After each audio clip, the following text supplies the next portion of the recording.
So in the meantime, Attorney Golan, for these types of applications, many things would have changed, right? Maybe someone had gotten married and had children. So are they subjected to sort of like a more rigid interview before they're finally given the green card?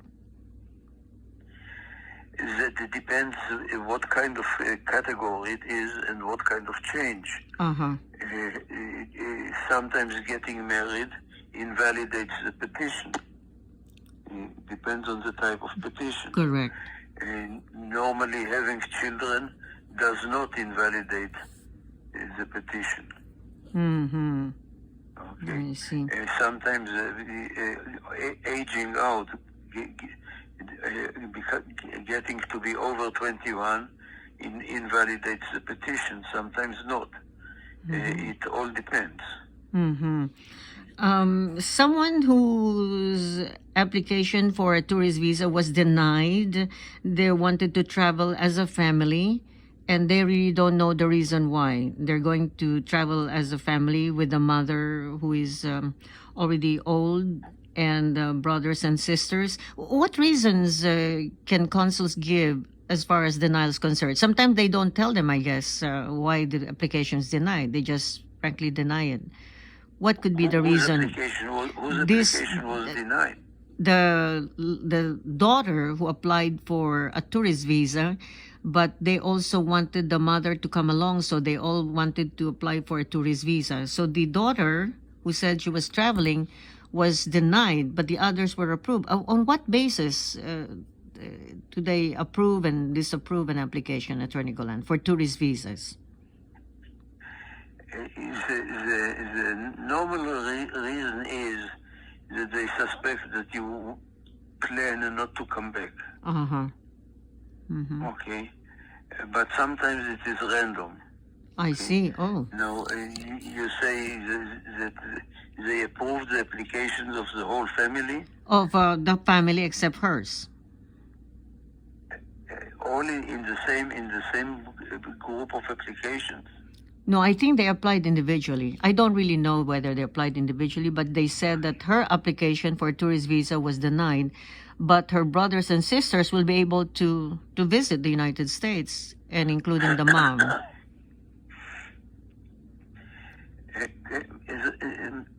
Somebody needs to have more information. So they can apply as a group, Attorney Golan? They can apply as a group? There's no such thing as a group for visitors. Yeah, that's right. So that's why they had applied individually. So this lady, she's still a university student, but the other brothers, sisters, I think, are gainfully employed, and the mother, of course, has her retirement. So they approved them, but not her, who is going to school. I guess, as she mentioned, that sometimes they suspect they might, stay and look for some job opportunities.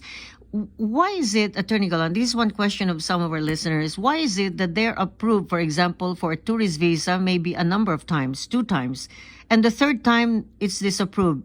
Is it possible that the Immigration Service thinks, okay, now this is the third time, they probably would stay here now? First of all, it is not the Immigration Service, it is the American Consul. The consul, okay. The main reason maybe is that maybe the consul changed. Oh. It's a new consul. So it depends, is it at the discretion of the consul, correct, during the interview? Right. Yes. So there's no such thing as like a law or a policy they try to maintain as to how and what the reason for the denial. Only, and the consuls are also immigration, they have immigration background, I understand? They have training. I see. Have you seen experience in the past that it was not a logical denial, meaning to say the person is eligible, has work, employment, etc., and was denied? Have you ever had a case like that, and they tried to retain your services for them to be able to leave the country? Yes, there are cases like this. And what is the reason for denial, and how were you able to make the case successful, Attorney Golan? Again, the chances of changing the consul's mind are very slim Oh. because you don't have a right of appeal. There's no appeal. I see. There's no appeal on a consul's decision, so the chances of succeeding are very slim. Okay, sometimes you simply write a letter and raise some arguments. Maybe they agree, maybe they don't agree. So you just have to apply again for a tourist visa, is that correct? After denial, can they apply again after a few months? There is no limit. I see. Some of the final questions. Attorney Golan, what's the news about the DACA? It is still pending. It's still unknown. So there's no progress. In the meantime, the government is taking the application for renewal of the DACA for people who already had DACA before, but no new applications. How do you see immigration processing and the immigration progress for 2023, Attorney Golan?